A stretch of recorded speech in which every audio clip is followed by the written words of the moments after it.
जितने भी नेक चीजें हैं, नेक काम करते हैं आप, वो सब अमाल में आती है, लेकिन अमल से पहले आता है, अमाल से पहले आता है अकायद, अकीदा।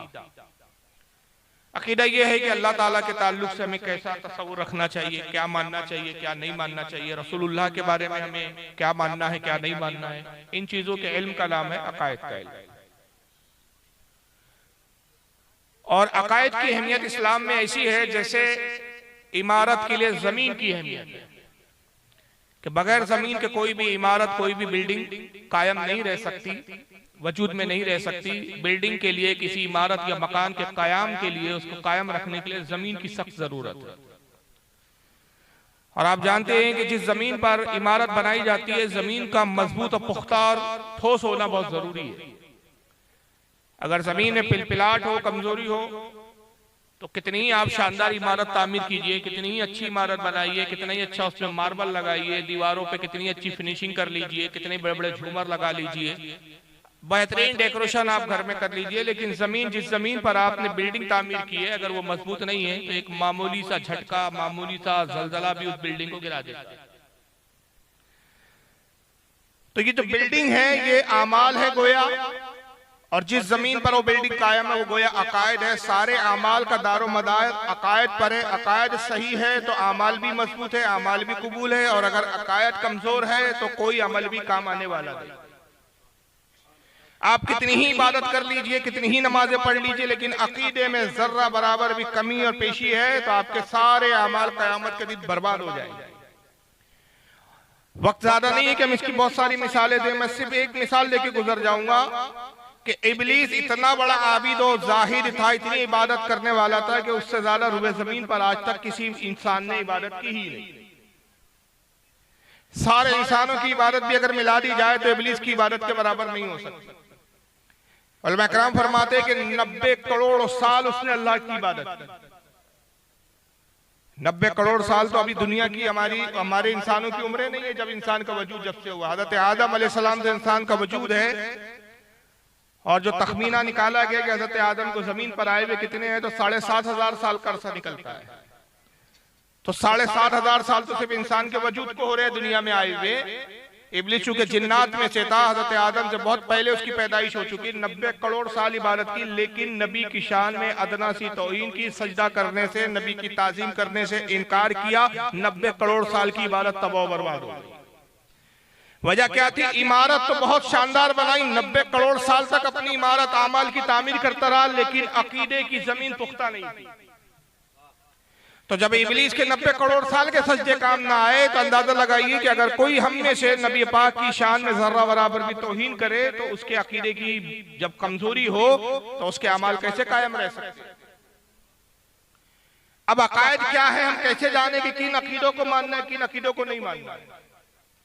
इसके ताल्लुक से रसूलुल्लाह सल्लल्लाहु अलैहि वसल्लम ने हमारी रहनुमाई फरमाई, और आका सल्लल्लाहु अलैहि वसल्लम की बहुत सारी इस ताल्लुक से हदीसें, मैं सिर्फ 2 हदीसें आपको सुना देता हूं जिससे समझ में आ जाएगा आपके कि अकायद कहां से हमें लेना है, अकीदा किससे अखज़ करना है। एक हदीस पाक में है कि अल्लाह के नबी सल्लल्लाहु अलैहि वसल्लम फरमाते, अस्हाबी का नजूम फबिअय्यिहिम इक्तदैतुम इह्तदैतुम। सरकार ने फरमाया, लोगों मेरे तमाम सहाबा आसमान में चमकते हुए सितारों की तरह है। जैसे आसमान में सितारे रोशन और रोशन है, चमकदार है, रोशनी देते, मेरा हर सहाबी उन्हीं सितारों की तरह है कि उससे रोशनियां नमूदार होती है। और ये रोशनी कौन सी है? ये हिदायत की रोशनी है।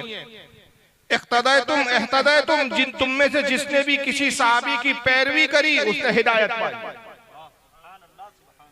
मेरा हर सहाबी साहिब हिदायत है।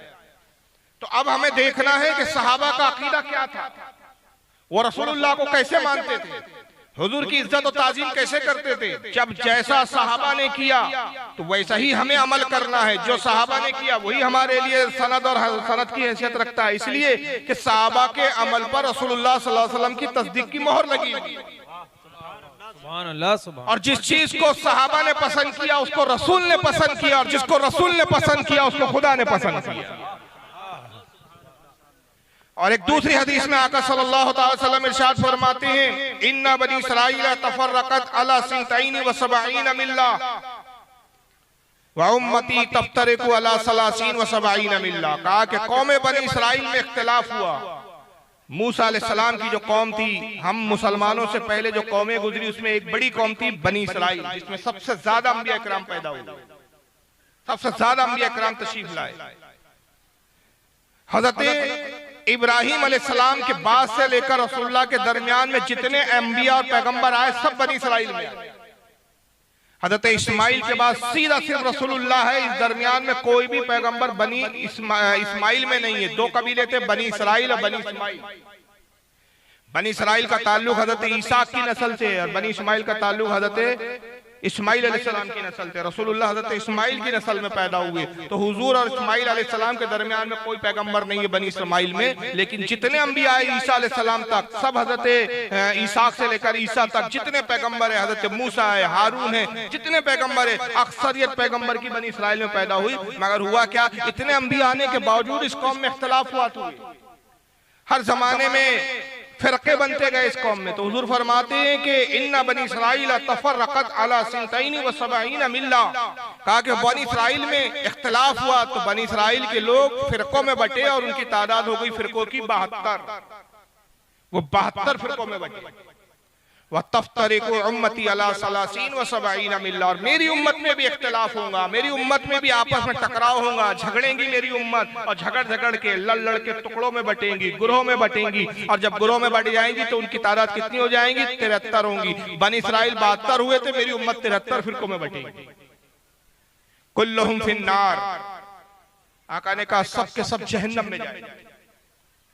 इल्ला मिल्लतन वाहिदा, सिर्फ एक जमात होंगी, एक फिरका होगा जो जन्नत में जाएगा। यानी 73 में से 72 फिरके जहन्नम में जाएंगे और हर फिरकों में करोड़ों अरबों लोग होंगे। और जन्नत में जाने वाले लोगों में भी लाखों और करोड़ों होंगे। एक ही जमात होंगी जो जन्नत में जाएंगी और 72 फिरके और 72 जमातें जहन्नम में जाएंगी। कालू मन हिया या रसूलुल्लाह सल्लल्लाहु अलैहि वसल्लम, साहबा ने अर्ज किया अल्लाह के नबी सल्लल्लाहु अलैहि वसल्लम जन्नती जमात की निशानी और पहचान बताइए। सुभान अल्लाह सुभान अल्लाह। हुजूर जब कयामत के करीब आपकी उम्मत फिरकों में बटे तो कैसे जाने उस वक्त के मुसलमान कि किस जमात में हमें रहना है, कौन सी जमात जो है वो हक पर है, कौन सी जमात है जो जन्नत में जाने वाली है, और ये कौन से 72 है जो जहन्नम में जाने वाले हैं। उन 72 से हटकर जन्नत वाली जमात में कैसे कायम रहे, उसकी पहचान क्या होगी, उस जमात की निशानी क्या होगी। काला माना अलैहि व अस्हाबी, फरमाया सुनो उस जमात की जो जन्नत में जाएंगी उसकी पहचान और निशानी है कि जो मेरे और मेरे सहाबा के अकीदे पर होगा वही जन्नती होगा। सुभान अल्लाह सुभान अल्लाह सुभान अल्लाह, अल्लाहु अकबर, या रसूल अल्लाह, जिंदाबाद जिंदाबाद, अल्लाहु अकबर। तो अंदाजा लगाइए कि सहाबा का जो अकीदा, उस अकीदे को जो जमात अपना लेंगी वही जन्नती है। अब मैं बहांगे दो दलाइल के साथ, दलाइल की रोशनी में, हकायक की रोशनी में, बिल्कुल हाथ कंगन को आरसी क्या चैलेंज के साथ ये दावा करते हुए कहता हूँ, खुदा की कसम इस वक्त जितने भी फिरके हैं और जितने आइंदा होने वाले हैं, हम नहीं जानते आगे कितने फिरके होंगे, जितने हैं उतने हमें मालूम है। उन तमाम फिरकों में और आइंदा होने वाले तमाम फिरकों में सिर्फ जो जन्नती जमात है वो अहले सुन्नत व जमात है, जिसको इस जमाने में मसलक के आला हज़रत के मानने वालों की जमात कहते हैं। सुभान अल्लाह सुभान अल्लाह सुभान अल्लाह। नारे तकबीर, नारे रिसालत, मसलक के आला हज़रत। ये मैंने मुख्तसर सी तमहीदी गुफ्तगू की क्योंकि वक्त ज्यादा नहीं है इसकी मैं तफसील में जाऊं। अब एक बात हमें जहन नशीद कर लेना चाहिए कि जो भी हमारा अकीदा है, हम उस अकीदे की हक्कानियत और उसकी सच्चाई के लिए कैसे परखेंगे कि अकीदा सही और जन्नत में ले जाने वाला है। हम उस अकीदे को सहाबा के अकीदे पर पेश करेंगे, और जो भी जमात सहाबा के अकीदे के खिलाफ बात करते हुए नजर आएंगी, हम जान लेंगे कि इसका अकीदा जब सहाबा का अकीदा नहीं तो ये जन्नती जमात अहले सुन्नत में नहीं, ये 72 जहन्नमियों में से। सुभान अल्लाह सुभान अल्लाह। अब हम उसकी इबादत नहीं देखेंगे, हम उसकी नमाजें नहीं देखेंगे, और जो नमाजें देखे, इबादत देखे, उनकी दाढ़ियां देखे, उनके छुप्पे देखे, उनकी टोपियां देखे, उनके कुब्बे देखे, उनके मदरसे देखे, उनकी मस्जिदें देखे, और फिर सोचे कि ये मुसलमान हो सकते हैं, तो बहुत बड़ी गलती और खता पर है। इसलिए कि अल्लाह ताला ने इब्लीस की जो है हुलिये को नहीं देखा, इब्लीस की इबादतों को नहीं देखा, 90 करोड़ साल के सज्जे को नहीं देखा, उसके अकीदे को देखा। जब देखा कि उसके अकीदे में हजरत आदम की ताजीम नहीं है तो उसकी सारी 90 करोड़ साल की इबादत मुंह पे मार दी दी गई। तो लिहाजा जब इब्लीस की इबादत बरकरार ना रही तो कोई दाढ़ी रखने वाला, तो टोपी पहनने वाला, मदरसे चलाने वाला, मस्जिदों में नमाजें पढ़ने वाला, अगर उसके अकीदे में खामी हो और वो सहाबा रसूल के अकीदे पर ना हो और उसमें तौहीन की आमिज़श हो, खुदा की कसम उसकी कोई इबादत काम आने वाली नहीं। बेशक बेशक बेशक, सुभान अल्लाह सुभान अल्लाह। अब मैं चंद हवाले और चंद बातों के जरिए बताता हूं कि जिन अकीदों में हमारा कुछ जमातों से इख्तिलाफ है और वो दावा करते हैं कि जो अकीदा हम पेश कर रहे हैं वो इस्लाम का अकीदा है। हम कहते हैं तुम्हारे कहने से ये अकीदा हम इस्लाम का नहीं मान सकते जब तक इस अकीदे को हम साहबा के दरबार में पेश ना करें। सुभान अल्लाह सुभान अल्लाह। ये एक अकीदा पेश किया जाता है। इस ताल्लुक से मैं आपके सामने एक वीडियो दिखा रहा हूं। अभी आजकल ये नेट पर बड़े चल रहे हैं, पाकिस्तान से इनका ताल्लुक है और इनका नाम है मौलवी तारिक जमील साहब। इसका साउंड भी चालू कीजिए। हाँ, देखिए इनकी ऑडियो एक्चुअल में वीडियो नहीं मिल पाया। ये क्या कह रहे हैं जरा इसको गौर से सुनिए। अगर आपने कहा या रसूल अल्लाह मेरी किश्ती को पार लगा दे, लेकिन यहां अगर आपने कहा या रसूल अल्लाह मेरी किश्ती को पार लगा दे, ऐसा आदमी मुर्तद है, काफिर है, पक्का। बिल्कुल इसमें और हिंदुओं में कोई फर्क नहीं है। 360 बुतों के सामने झुकने वाला, गाय का पेशाब पीने वाला और एक ऐसे मौके पे या रसूलुल्लाह मदद का नारा लगाने वाला, दोनों गंदे पलीद नजस जिनका मस्जिद हराम में दाखिला मना। बिल्कुल इसमें और हिंदुओं में कोई फर्क नहीं है। 360 बुतों के सामने झुकने वाला, गाय का पेशाब पीने वाला और एक ऐसे मौके पे या रसूलुल्लाह मदद का नारा लगाने वाला, दोनों गंदे पलीद नजस जिनका मस्जिद हराम में दाखिला मना। कुरान कह रहा है इन्नमल मुशरिकून नजसुन, मुशरिक नापाक है, पलीद है। फला यक़रबुल मस्जिदल हराम, मस्जिद हराम के करीब भी ना फटकेंगे। आवाज शायद इको की वजह से कुछ समझ में आई होगी, कुछ नहीं आई। हालांकि उर्दू में जो बोल रहा था स्क्रिप्ट चल रही थी। मैं रोक रोक के एक जुमला इसका बताता हूं। ये मौलवी तारिक जमील है जिसका ताल्लुक देवबंदी जमात से, तारिक मसूद। आइए तारिक मसूद का फिर जुमला फिर से सुनिए क्या कहता है, सुनिए। लेकिन यहां अगर आपने कहा या रसूल अल्लाह मेरी किश्ती को पार लगा, लेकिन यहां अगर आपने कहा या रसूल अल्लाह मेरी किश्ती को पार लगा दे, ऐसा आदमी मुर्तद है, काफिर है, पक्का।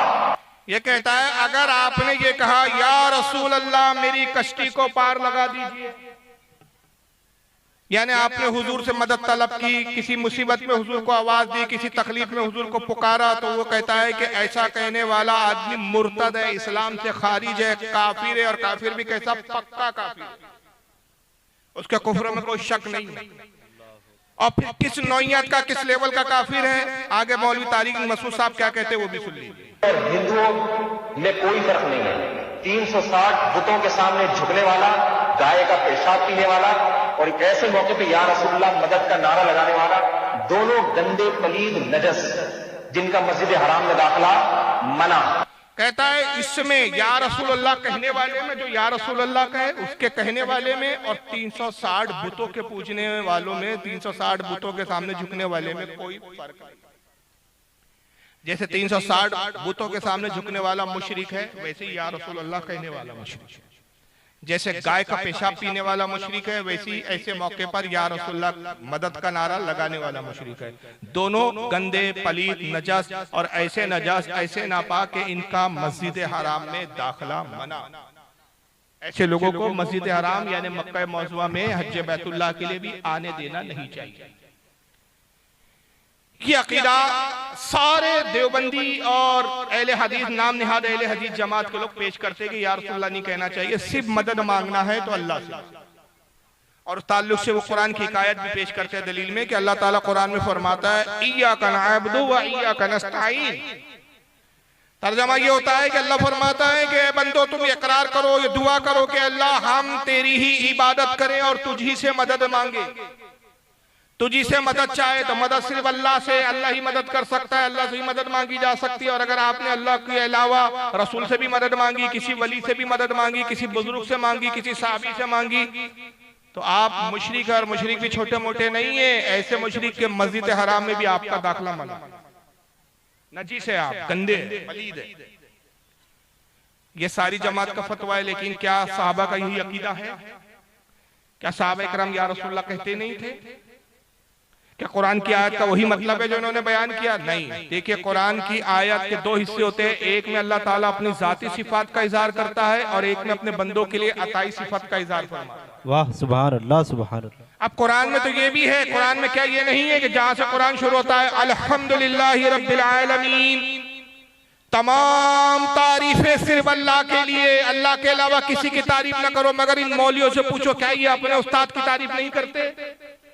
क्या ये अपने मुल्ला की तारीफ नहीं करते? क्या ये रसूलुल्लाह की तारीफ नहीं करते? क्या ये अपने मदरसे की तारीफ नहीं करते? फिर तो तुम कुरान के खिलाफ हुए। कुरान तो कह रहा है तमाम तारीफें अल्लाह के लिए।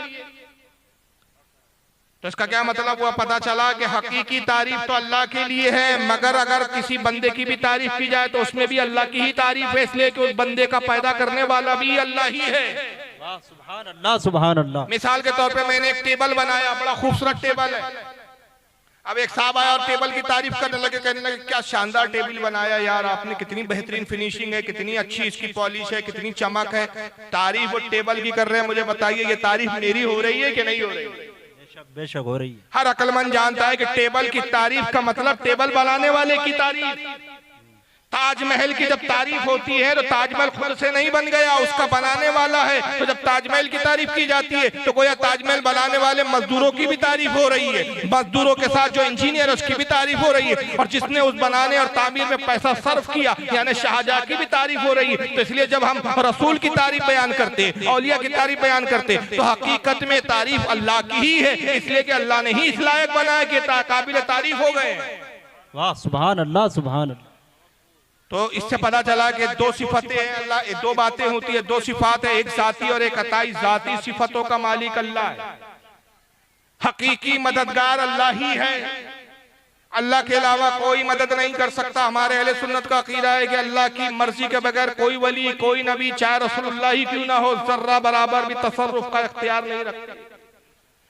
मगर औलिया मदद करते हैं, अंबिया मदद करते हैं, रसूलुल्लाह सबसे बढ़कर मदद करते हैं। ये मदद का इख्तियार, ये ताकत तो कुव्वत अल्लाह ने ही अता फरमाई। वाह सुभान अल्लाह सुभान। और सहाबा ने रसूल से मददें ली, या रसूल अल्लाह के नारे लगाए, या रसूल अल्लाह अल मदद के नारे लगाए। हुजूर सल्लल्लाहु अलैहि वसल्लम से तकलीफों में, परेशानियों में मदद को ने आवाज दी।